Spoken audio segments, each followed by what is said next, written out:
All right, welcome back to the channel. On today's episode, it's a $25 electric rechargeable sprayer to put your chemicals in and spray them on the vehicle. Now I know what everybody's saying already, man. For 25 bucks, how long is this thing's gonna last? I don't know. I've had it for about a month now and it's worked flawlessly for me. It's recharged well, it's sprayed nice foam every time I've used it, but you gotta take care of sprayers no matter which type you choose to use. Some are more chemical tolerant than others.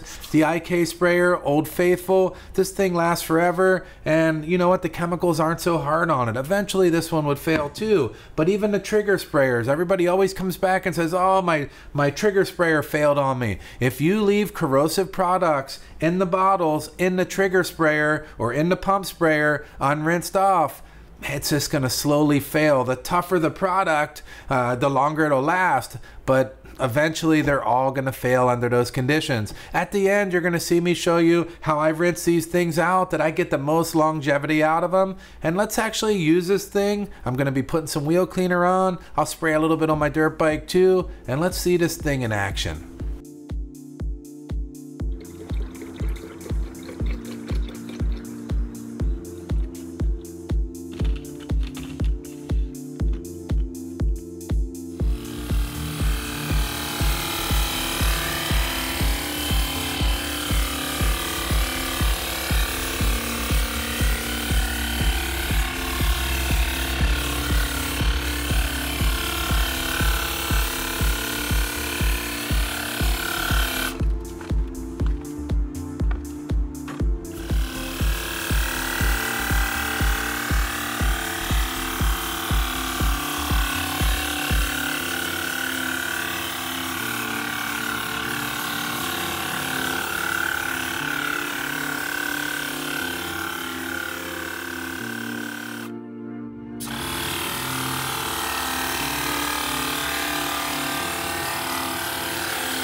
So I thought it did a pretty good job. Again, I don't know the length of durability on this thing, but like I said, I've had it for about a month. I've used it quite a few times. It's worked well every single time. I'll leave links down in the description for you if you want to check it out. I always appreciate it, and we'll see you on the next one.